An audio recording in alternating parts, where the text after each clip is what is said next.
نحمده ونستعينه ونستغفره ونعوذ بالله من شرور انفسنا ومن سيئات اعمالنا من يهده الله فلا مضل له ومن يضلل فلا هادي له واشهد ان لا اله الا الله وحده لا شريك له واشهد ان محمدا عبده ورسوله.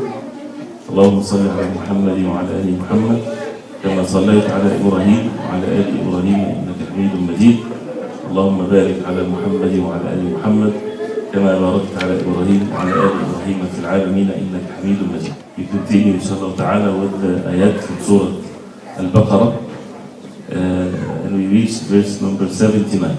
Verse number 79 and 79 from Surah Al-Baqarah, and the verses are still in the context of Bani Israel and talks about what they did to the books, and mainly the last part of the verses it was talking about those who came to the Prophet ﷺ from among them and they embraced Islam with their tongues only, but they hid kufr in their hearts as a way for them thinking to destroy the deen of Allah subhanahu wa ta'ala. Allah subhanahu wa ta'ala exposed them. And the verses before talked about the scholars among them and what evil they did, and the masses and the common people among them also, and what evil that they did. So condemning both of how they turned away from the truth, whether knowingly or not knowingly.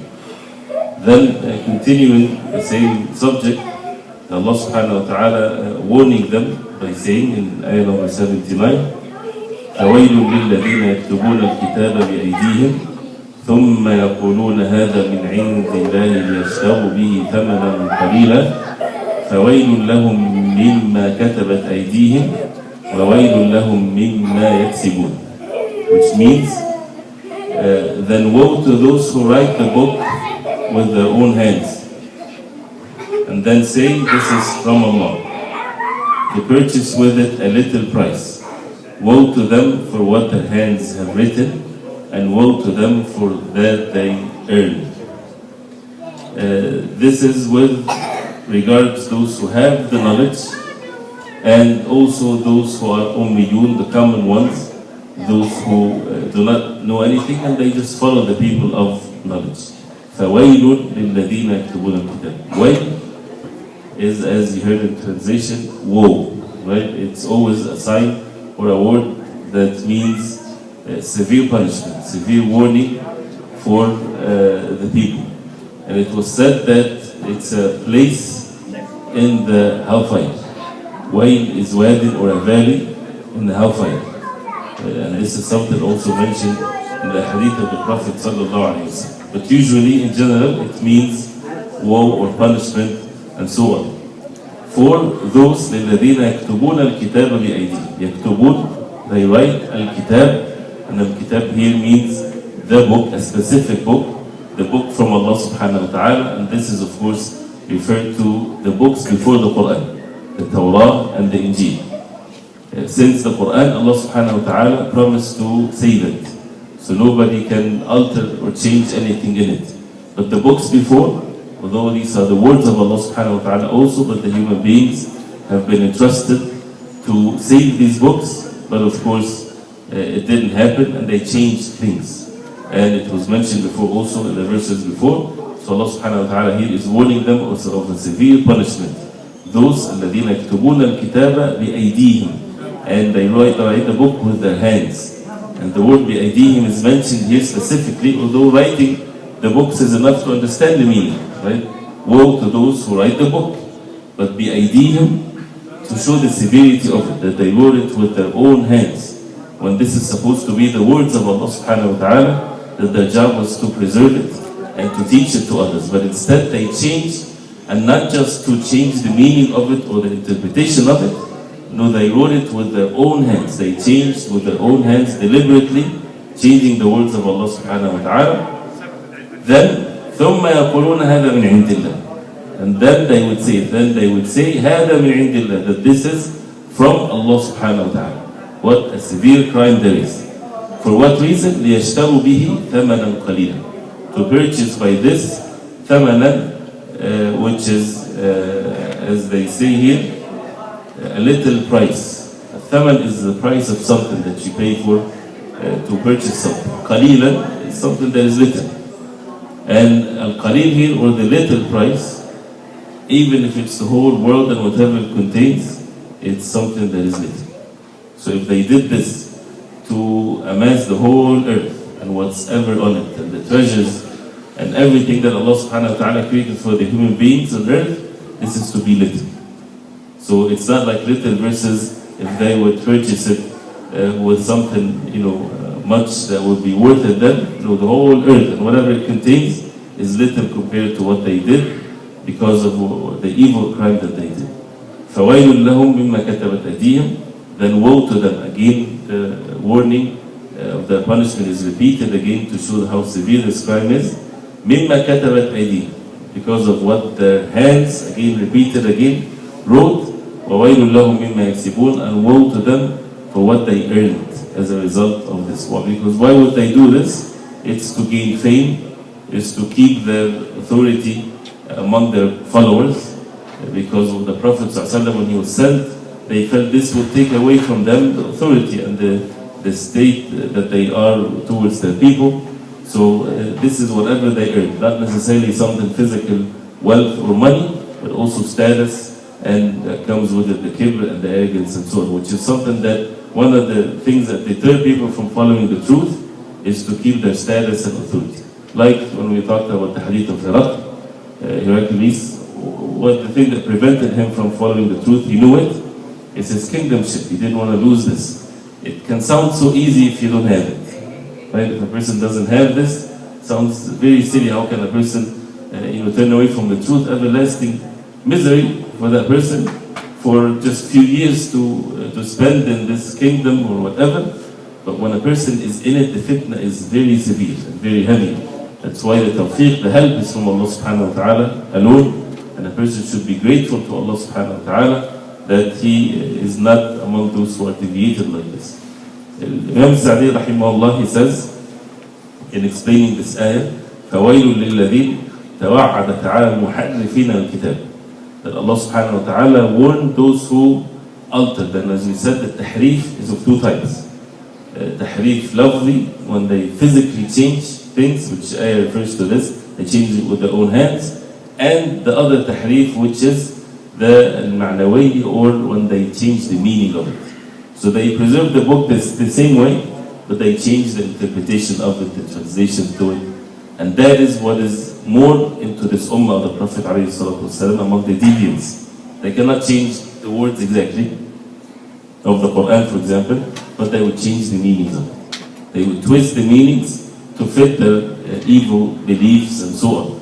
So since the ummah would fall into the same things that the ummah or the nations before fell in, but the truth will still be preserved, and there will be always a group of the ummah of the Prophet ﷺ holding fast to the truth. And we will see how can we learn from this verse for ourselves and for the ummah of the Prophet ﷺ, and what is for us to learn from this. هذا من عند الله. They say that this is from Allah subhanahu wa ta'ala. He says فيه إظهار الباطل وكتم الحق. That there are levels of evil, right? Some people, they conceal the truth. This is evil by itself, right? And some people, they do worse. They conceal the truth and they convey falsehood, right? Which is worse. So they did this. They did not just conceal the truth, no, they would openly call for the falsehood. في إظهار الباطل وكتم الحق. وإنما فعلوا ذلك مع علمهم. They did that knowingly. ليشتروا به ثمنا قليلا, to purchase a little price, which is, as he says, والدنيا كلها من أولها إلى آخرها ثمن قليل. The dunya, from its beginning to the end, is little price. فجعلوا باطلهم شركا يصطادون أو شركا يصطادون به ما في أيدي الناس. They made their batil, their evil and falsehood, like a trap to take from the hands of the people what they earned. فظلموهم من وجهين. So they committed injustice against them from two ways. من جهة تلبيس دينهم عليهم ومن جهة أخذ أموالهم بغير حق. بل بأبطل الباطل. They changed their religion And that's the misery when the people in charge or the people of knowledge would deviate. The followers, masses, would follow them. That's why they have a heavy responsibility on them. So when they changed the religion for the masses, this is one evil, and they took their money without the rights to do that as a result of this. وذلك أعظم ممن يأخذها غصبا وسرقة ونحوهما ولهذا توعدهم بهذين الأمرين. This is worse than taking the money of someone, stealing and forcing to take the money from someone. Worse than this is to deceive the people and to tell them your salvation is through me, so give me your money, right? And they would use their money like this. فويل لهم مما كتبت أيديهم. Again, woe to them for what their hands have written من التحريف والباطل, from this deviation. ويل لهم مما يكسبون, from the money. And الويل, he says, شدة العذاب والحسرة. الويل is the extreme punishment and regret. وفي ضمنها الوعيد الشديد, and in it is the severe warning. قال شيخ الإسلام لما ذكر هذه الآيات من قوله أفتطمعون إلى يكسبون. Shaykh Al-Islam rahimahullah ta'ala, he said, after mentioning the verses from 75 to this ayah that we discussed before, he said, فَإِنَّ اللَّهَ ذَمَّ الَّذِينَ, this is what is relating to us, to this ummah. فَإِنَّ اللَّهَ ذَمَّ الَّذِينَ يُحَرِّفُونَ الْكَلِمَ عَنْ مَوَاضِعِهِ. Allah subhanahu wa ta'ala condemned those who change the words from its places, from what it's intended to do.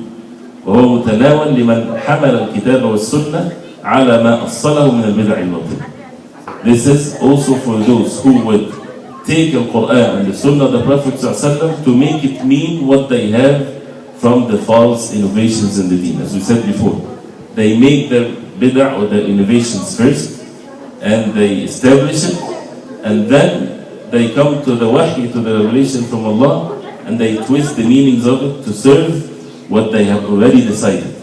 Not that they look into the wahy and they make their principles and their deen or their beliefs from it. No, they make already their false beliefs and then they make the tahrif.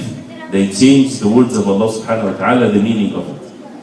وَذَمَّ الَّذِينَ لَا يَعْلَمُونَ الْكِتَابَ إِلَّا أَمَانِيَ. And Allah subhanahu wa ta'ala also condemned those who do not have the knowledge of the book except wishful thinking. وهو متناول لمن ترك سر تدبر القرآن ولم يعلم إلا مجرد تلاوة حروفه. We talked about that before. So the verses before talked about the people of knowledge, those who would establish innovations and false beliefs, and they use verses of the Quran, a hadith of the Prophet ﷺ after they establish the false beliefs, twisting the meanings of things. And also condemn those, the masses, those who do not have knowledge, those who leave the pondering over the Quran, right?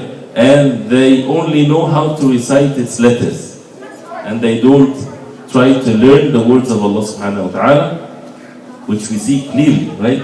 You would find people being prevented from learning the Quran. And the people of knowledge, or so-called people of knowledge, would tell the people, you should not learn the Quran.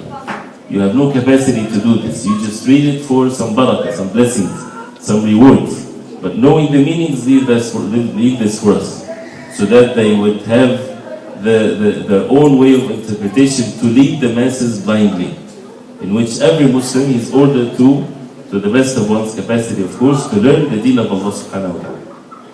And also, that refers to لمن كتب كتابا بيده مخالفا لكتاب الله لينال به دنيا. Also, for anyone that writes a book that is against the book of Allah subhanahu wa ta'ala, so that he would earn some status of this world. وَقَالَ إِنَّهُ مِنْ عِنْدِ اللَّهِ. You would say this is from Allah, exactly like to say this is the deen, this is the shar of Allah subhanahu wa ta'ala, this is the meaning of the Quran and the Sunnah, this is the ma'qul, the understanding of a salaf and the imma of the deen, and this is the principles of the deen that people should believe, and so on. Right? So if someone would state what people should believe and change things and says this is the deen and so on, this falls under the same warning.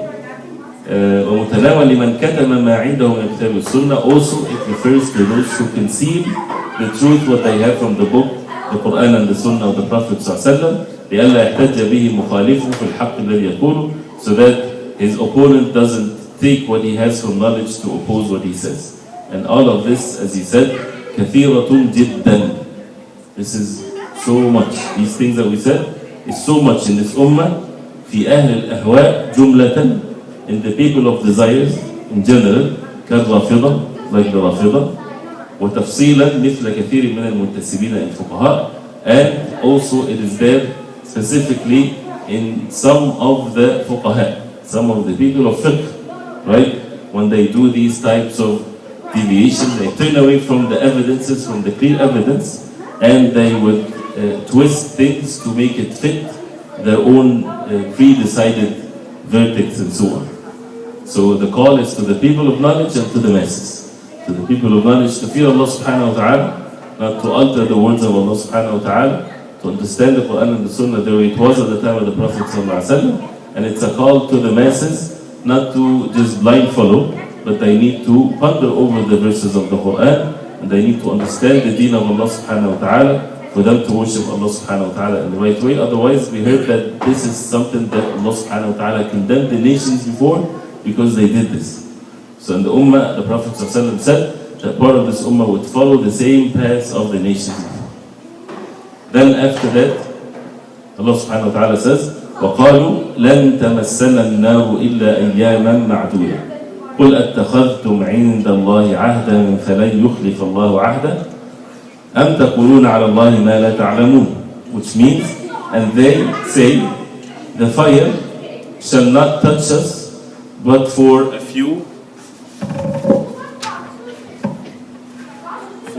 numbered days. Say, O Muhammad sallallahu alayhi wa sallam to them, have you taken a covenant from Allah so that Allah will not break His covenant? Or is it that you say of Allah what you know not? So they said that. And it refers to the people of Bani Israel, the Jews, when they said to the Prophet sallallahu alayhi wa sallam, they said that to the believers, they said that to the Sahaba radiallahu anhum, when they confronted them with their evil acts, they acknowledged it. They approved that they do evil. But they said the fire will only touch us for a few days, but you people will stay in our fire forever, right? So وَقَالُوا لَن تَمَسَّنَا النَّارُ إِلَّا أَيَّامًا مَعْدُودًا. And you can see how evil this statement is, and arrogance that a person would say that as if it's something that is okay for them to enter the hellfire. وَقَالُوا لَن تَمَسَّنَا النَّارُ. Lan is usually mentioned for something that will be in the future. لَن تَمَسَّنَا, which touches us, the hellfire will not touch us, إِلَّا, except أَيَّامًا مَعْدُودًا, counted days. قُلْ أَتَّخَذْتُمْ عِنْدَ اللَّهِ عَهْدًا. Did you take a covenant from Allah subhanahu wa ta'ala that this is what is going to happen to you? فَلَا يُخْلِفَ اللَّهُ عَهْدًا. And Allah subhanahu wa ta'ala will not break His covenant with you. أَمْ تَقُولُونَ عَلَى اللَّهِ مَا لَا تَعْلَمُونَ. Or you say about Allah subhanahu wa ta'ala what you know not, which is of course the second one. So this is a question, not that the answer is not known, this is a question to affirm their evil acts, that they are saying things without knowledge. They're just making up things about Allah subhanahu wa ta'ala, which is again al-qawl ala Allah bil-ilm. It's the worst, or the worst level of sin whatsoever. It's worse than shirk. The worst evil crime to be committed is to say about Allah subhanahu wa ta'ala without knowledge. This is what Allah subhanahu wa ta'ala made it the last in the order of the sins. That the last one is al-qawl ala Allah bil-ilm wa taqulu ala Allah ma la ta'lamun, that you would say about Allah subhanahu wa ta'ala what you know not, which is the origin of shirk, the origin of all evil. People, when they invent things. And so this is the worst crime ever. So he says, ذكر أفعالهم القبيحة. He mentioned Allah subhanahu wa ta'ala, the evil acts. Then after this, ذكر مع هذا أنهم يزكون أنفسهم. They praise themselves. ويشهدون لها بالنجاة من عذاب الله والفوز بثوابه وأنهم لن تمسهم النار إلا أيام معدودة. They praise themselves that they will be saved from the punishment of Allah subhanahu wa ta'ala, and only the fire will touch them for a few days. He says, أي قليلة تعد بالأصابع. That means it's counted days that they counted with their hands. So what did they commit here? He says, فَجَمَعُوا بَيْنَ الْإِسَاءَةِ وَالْأَمْنِ. They brought two evil things together. Evil action with feeling secure from the punishment of Allah. This is the ways of the hypocrites. The ways of the hypocrites, they do evil acts and they feel secure that they won't be punished. And the believers, they have two things. They do good deeds and they have the fear of Allah subhanahu wa ta'ala that it won't be accepted from them. So this is major difference between the believers and the disbelievers or the hypocrites. As Al-Hasan al-Basri rahimahullah, he mentioned that al-munafiq jama'a bayna al-isa'ati wal-amn. Munafiq, the hypocrite, he has in his heart his bad actions, his evil actions, and he feels like he's going to be forgiven, he'll be okay. The believers, you would find them doing all kinds of good deeds, and they have in them the fear that maybe it won't be accepted from them. And that's actually, the more the person commits sins, the more he would feel secure, which is something that's supposed to be the opposite, right? The person commits sins, he should have more fear of Allah subhanahu wa ta'ala. No, it doesn't work this way. The heart is amazing. Heart is a creation of Allah that is so amazing. Is in control of Allah subhanahu wa ta'ala. Person committing a sin after a sin after a sin, and taking the path of a sin, right, and doesn't care, that person, believer and so on, but the more he commits the sin, the more that he would feel that Allah would forgive him. After some time, after the sin becomes his life, right, he would feel more secure in this life. The believers, the more they do good deeds, the more they have the fear of Allah subhanahu wa ta'ala, which is a beautiful fear. It's a fear that tastes good, right? The fear of Allah subhanahu wa ta'ala is a beautiful feeling, not something that a person would not like to have, but this is how the effect, one of the evil effects of sins, that it causes the person to feel secure from the punishment of Allah, and as a result of that he will continue to do sins, which is one of the signs of hypocrisy. When a person finds himself always having the fear that maybe the deeds won't be accepted, that will make him even do more and more good deeds, this is a sign of Al-Iman. So this is what they did. So this is what we learned from this. When they said the fire will only touch us for a few days, and some people, you would hear them saying this, really. When they're away from the orders of Allah subhanahu wa ta'ala, they say Allah subhanahu wa ta'ala is the most forgiving, right? Allah subhanahu wa ta'ala would forgive us because of what's in our hearts and so on. This is definitely a bad sign. And then, قُلْ أَتَخَذْتُمْ عِنْدَ اللَّهِ عَهْدًا, and since this was only a claim, when they said that, it wasn't any evidence that they have of this, they just claimed something like this, Allah subhanahu wa ta'ala responded by saying, قُلْ, say, O Muhammad sallallahu alayhi wa sallam, أَتَّخَذْتُمْ عِنْدَ اللَّهِ عَهْدًا, which means بِالْإِيمَانِ بِهِ وَبِرُسُلِهِ وَطَاعَتِهِ, فهذا الوعد الموجب لنجاة صاحبه الذي لا يتغير ويتبدل. Did you take a covenant from Allah? What is the ahd here?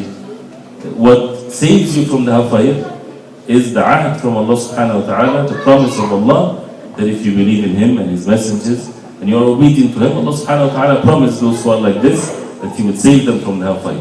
But to be disbelievers and disbelieving in the Prophet sallallahu alaihi wasallam and saying about Allah subhanahu wa ta'ala without knowledge, and then to praise oneself and to say that you will be saved, where is this covenant? Where is this promise from Allah? Allah promised only the believers, those who believe in Allah subhanahu wa ta'ala and follow the messengers.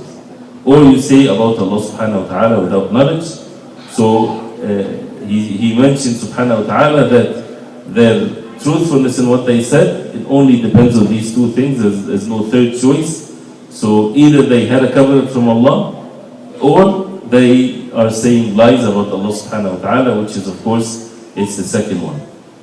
وَالْقَوْلُ عَلَيْهِ بِالْعِلْمِ مِنْ أَعْظَمِ الْمُحَرَّمَاتِ وَأَشْنَعِ الْقَبِحَاتِ. Again, saying about Allah, it's one of the worst acts of sins. And as you know, that this is how shirk was invented on earth is because of this. People say about Allah without knowledge. When people invent things. And the bid'ah or innovation, sometimes it starts with something very small and it becomes very big from one generation to the other. And the person that initiated this, he probably was not aware of how things will turn in the future, because he has a huge help from the shaitan. Shaitan helps these evil acts, and if it's something so small, he makes it so big. And that's why a person has to be warned and to have the fear of Allah subhanahu wa ta'ala, not to be a reason for something so evil to happen in the future, because the shaitan works on this very much. So just doing anything that is against the deen, even if it's small, you never know what's going to happen 200 years from now. Shaitan working on this, and the shayateen becomes immediately on the help of that person that innovates in the deen, or initiates something that is not according to the way of the Prophet ﷺ. The shayateen, all of them, they get together and becomes fuel for this. So this poor guy, he just did something simple, small, he thinks that this is a small thing. Shayateen makes it big for the generations to come, adorn it into the eyes of people. So that's how a person incurred on himself major sins like this.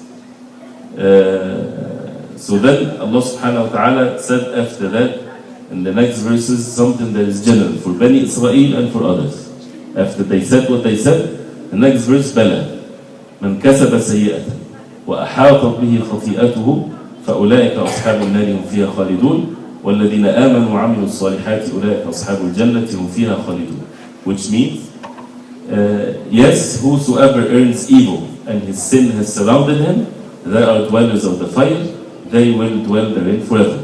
And those who believe and do righteous good deeds, they are dwellers of Jannah, they will dwell therein forever. So stating then the truth. The truth here is the truth, not what they claim, not what everybody claims. This is the truth that people need to hear that from Allah subhanahu wa ta'ala. بَلَى مَنْ كَسَبَ سَيِّئًا. Yes, those who kasab, earns, سَيِّئًا, a sin, and that means they earn it, they do something to earn it. And al-kasb or earnings is something, this is what the purpose of life is, to earn, but to earn what is good. So whoever earns a sayyi'ah, and what the sayyi'ah here is basically from kufr and less, وَأَحَاطَتْ بِهِ خَطِيئَتُهُ, and his sin surrounded him, which basically is a sign of kufr. Surrounded him from all places, that means he died in the state of kufr. فَأُولَٰئِكَ أَصْحَابُ النَّارِ هُمْ فِيهَا خَالِدُونَ. These are the dwellers of the hellfire, they will be in it forever. So the disbelief surround the person from all directions, there is no way out, there is no means of forgiveness if a person dies in that state. So he's saying here that this is a general ruling, that in it is Banu Israel and others for everyone. وَهُوَ الْحُكْمُ الَّذِي لَا حُكْمَ غَيْرُهُ. There is no other ruling but this. لا أمانيهم ولا دعويهم بصفة الهالكين والناجين. This is not anything by wishful thinking or any cause. This is the truth stated by Allah subhanahu wa ta'ala, that the matter is not like what you think.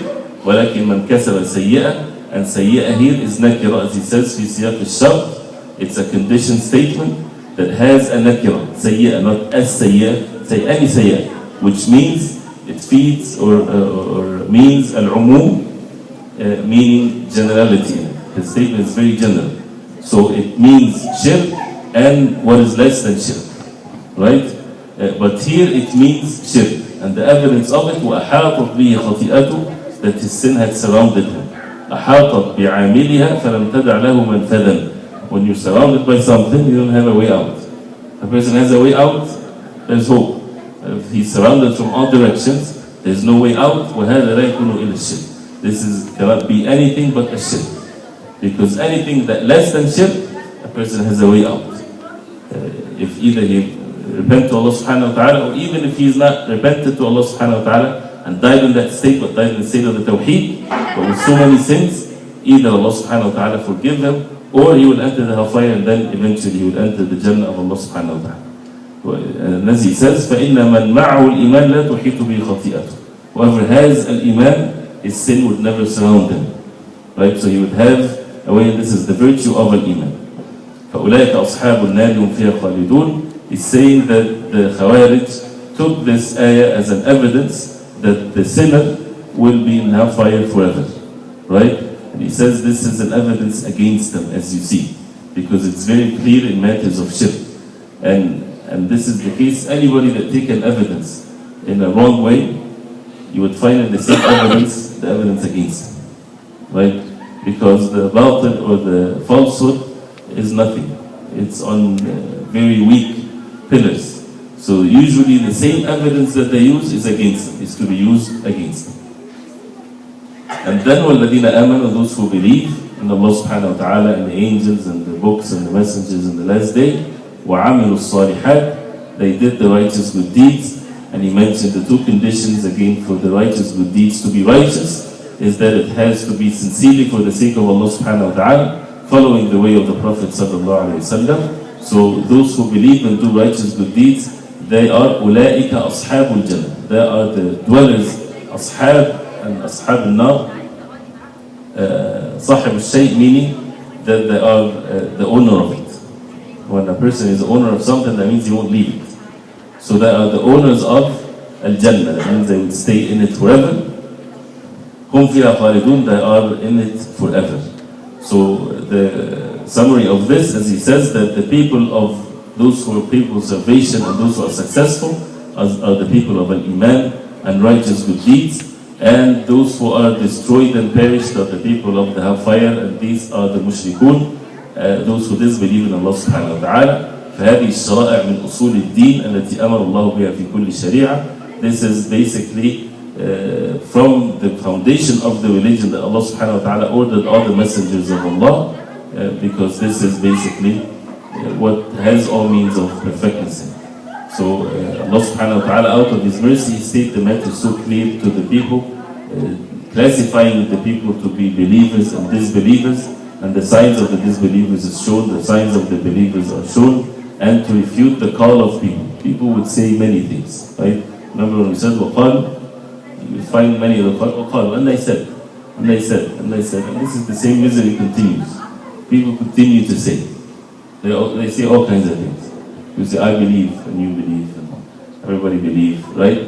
But where is this when there is Quran and Sunnah of the Prophet ﷺ? And the fitan that afflicts the Ummah is because someone said, a person said, or a group said, or they said, in which at times of fitan, especially at times of fitan, a person should not follow the saying of this or the saying of that. People should hold fast very strongly to what Allah subhanahu wa ta'ala said, the umur al-wadihat al-muhkamat. In times of fitan, you don't deal with the mutashabih. You don't deal with what can mean this or can mean this. Right? Maybe at times of ease, you can make your ijtihad in it, if you have knowledge. But at times of fitan, fitan means that one decision, one action can take the person far away. So he is not to do or to deal with the things that is not clear. Leave it. Because you won't be asked in the Day of Judgment, why didn't you do this which is not clear? It's not clear. I'm not sure, I do not know which is right, this group or that group or these people or that people. It's fitan. So what to do in the times of fitan? You only hold fast to what is very clear, no doubt about it, like these verses, like the last two verses that we heard. Things that are so clear, not waqalu, or they said, or even if a person of knowledge says things that is doubtful, things that a person does not know what to do, a person should refer to what is clear, which is the wahy, the Quran and the Sunnah of the Prophet ﷺ. And this is what's happening all over the world, where Muslims are falling very easy to the trap of these fitan, because the matter is not clear. They think, oh, there's a benefit for the deen if we follow this. If we do this, there's so much benefit in the deen. And if we follow this, there's so much benefit to the deen. They have sincerity. But it's times of fitan. They should stay away from all of this and hold fast to what is clear from the Quran and the Sunnah of the Prophet ﷺ. So we ask Allah subhanahu wa ta'ala to make us among those who protect themselves from what is evil. وصلى الله وسلم وبارك على محمد. If you have any questions, please go ahead.